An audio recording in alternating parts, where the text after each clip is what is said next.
Well, it's starting to rain, so I guess it's time to go do some inside stuff. But I've been keeping the sap stove going even though I took the syrup off it. So that's water in there. I'm about to put it to good use.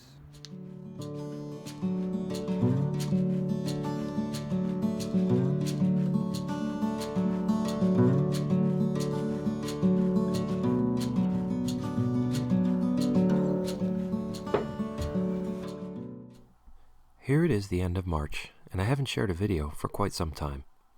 To be honest, I've been frustrated with a problem uploading video footage from my camera to my computer. I've been searching for solutions, trying different things, but nothing seemed to work. Frankly, I was ready to throw in the towel on this entire video project. I was that frustrated. Then, the pandemic hit.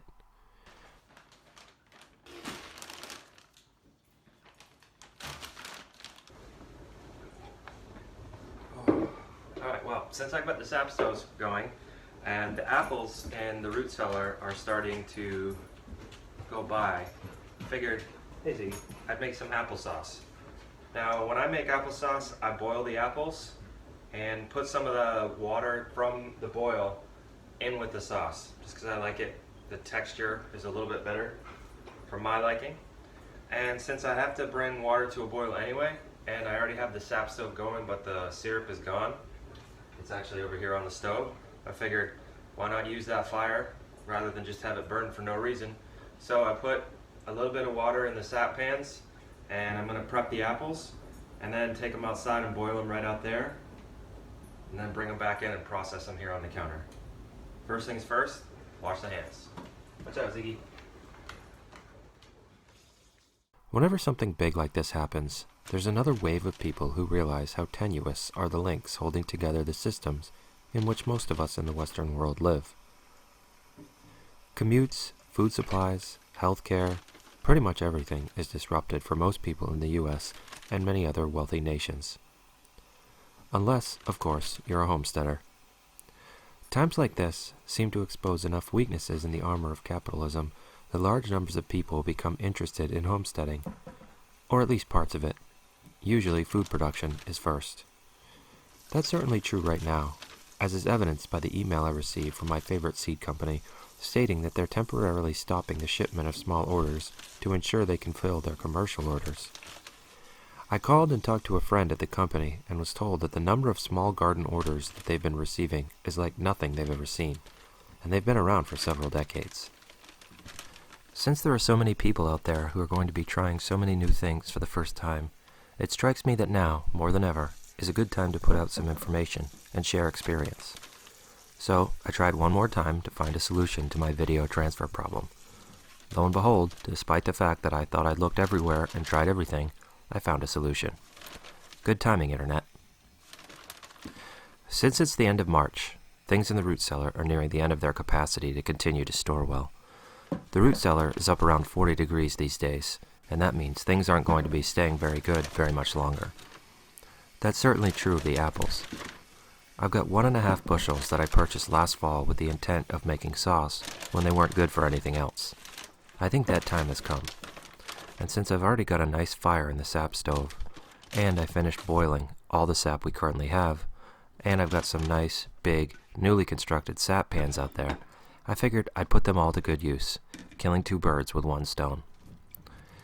These Ida Reds are such good keepers in the root cellar that several of them are still nice and crisp. So, I'll pick out the biggest, nicest looking apples and save those for fresh eating. There's nothing like an apple from the root cellar sliced with some nice extra sharp cheddar as a snack in the mornings. This is also another opportunity to inspect the apples, which I did preliminarily while pulling them out of the bag for washing. But it's possible to miss something, and I don't want anything out of character going into the sauce. The old saying about one bad apple ruining the whole barrel is true for a batch of sauce as well.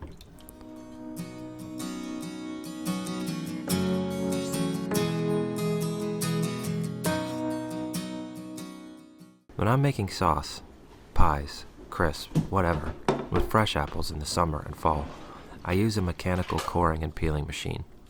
But once the apples have been in storage for months, that machine doesn't work very well. It was really designed for fresh, firm apples. With wizened apples from the cellar, it just destroys them. Since it's the end of March, and therefore the end of the storage season, I'm not as concerned about using the entire apple right down to the minimum core. If I don't use these up, they'll begin to spoil rapidly, and I'll lose what I've been saving all winter. So, I can cut the apples into chunks without worrying too much about how close I get to the core. If a little extra apple is lost because I'm cutting quickly and not being meticulous, that's all right at this point. I'm about to process 1.5 bushels of apples that will rot in weeks if I don't. I'll have plenty of sauce when this is all said and done. I estimate the amount I'm wasting would make less than a serving of sauce.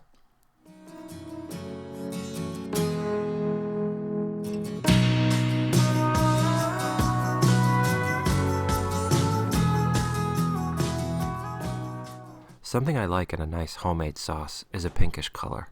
That's why I don't remove the skins. Well, that and the health benefits of leaving the skins on and consuming them. But I've got a lot of apples to process here. I'm not a professional chef and I don't have commercial equipment, which means I'm cutting by hand and I'm slow. If I don't do something to stop it, the apples I cut now will be brown before I make my last slice. So, I'm going to put some lemon juice and water into the bowl, and every once in a while, I'll reach in and stir the apples through that lemon juice to coat the slices and preserve the white color on the flesh.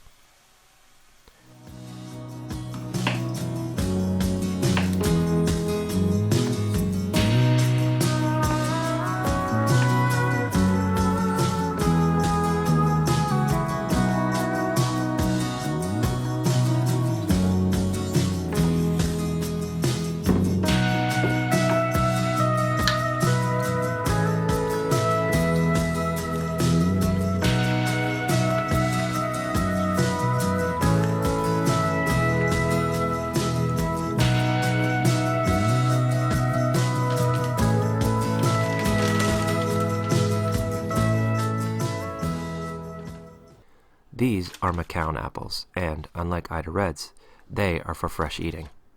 This means, also unlike Ida Reds, they do not store well. When McCowns are fresh off the tree in the fall, there are few things as wonderful in terms of taste, smell, and texture. But, after months in the root cellar, they've lost their edge. They are now all wrinkled, soft, and have lost much of their amazing flavor. That said, I'm making applesauce here, and I don't want to waste them. While there are apples that were, over human generations, specifically selected because they made a good sauce, while others were selected for other characteristics, you can make sauce out of any apple. And sauce is a good thing to do with apples that can't stand much of any other kind of processing because they've spent the winter in the root cellar.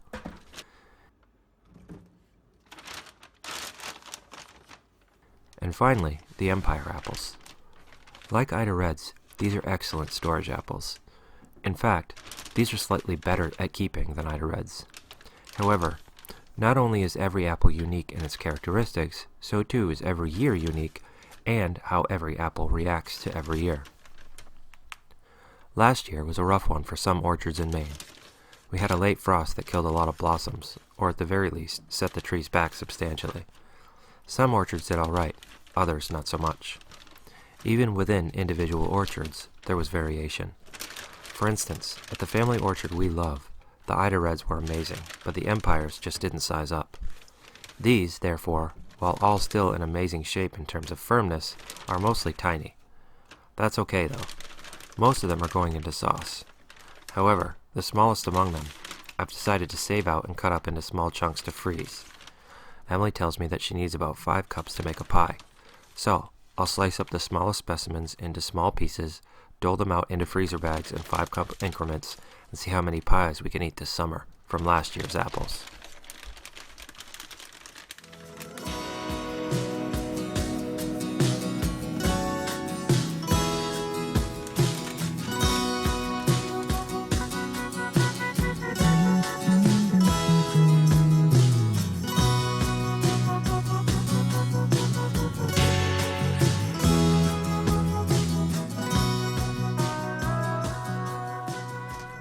Once every apple had been sorted, washed, and sliced, it was finally time to head out to the sap stove and get things cooking.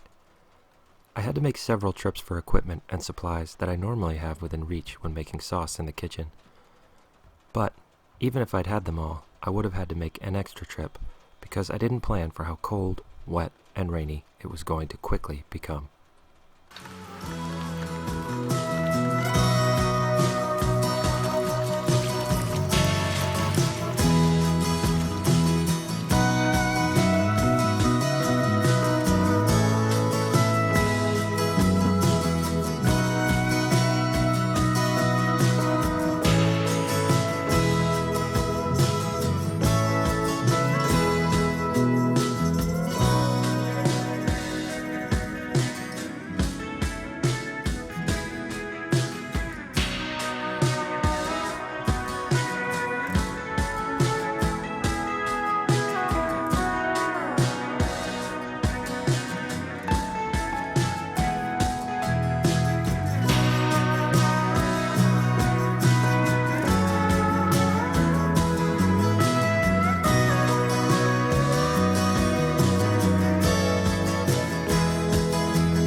While I wait for those apples to soften up a bit, might as well stack some firewood.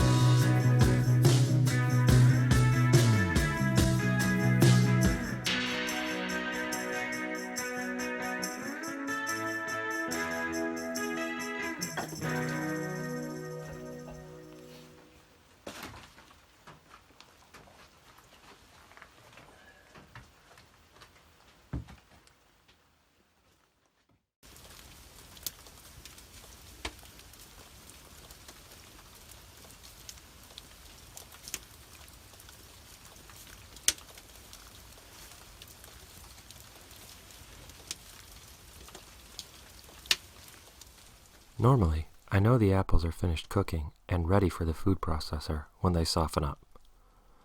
In this case, some of the apples, roughly a third with the McCowns, are already soft and were before they even went into the water. So, in this case, I'm just worried about the Empires and Ida Reds. They're not quite ready, so I'm going to get everything set up and then head back inside for a cup of coffee where it's warm. I'll come out and check again in a few minutes.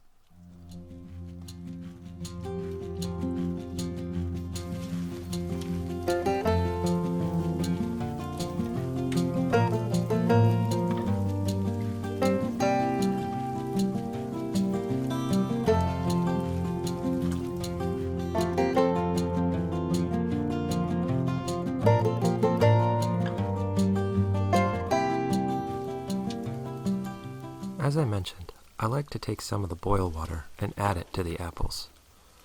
I've never made this much applesauce all in one setting before, and I'm not sure how much I'm going to need. So, I'll just grab a few bowls full, dump it in the bucket, and then bring it inside.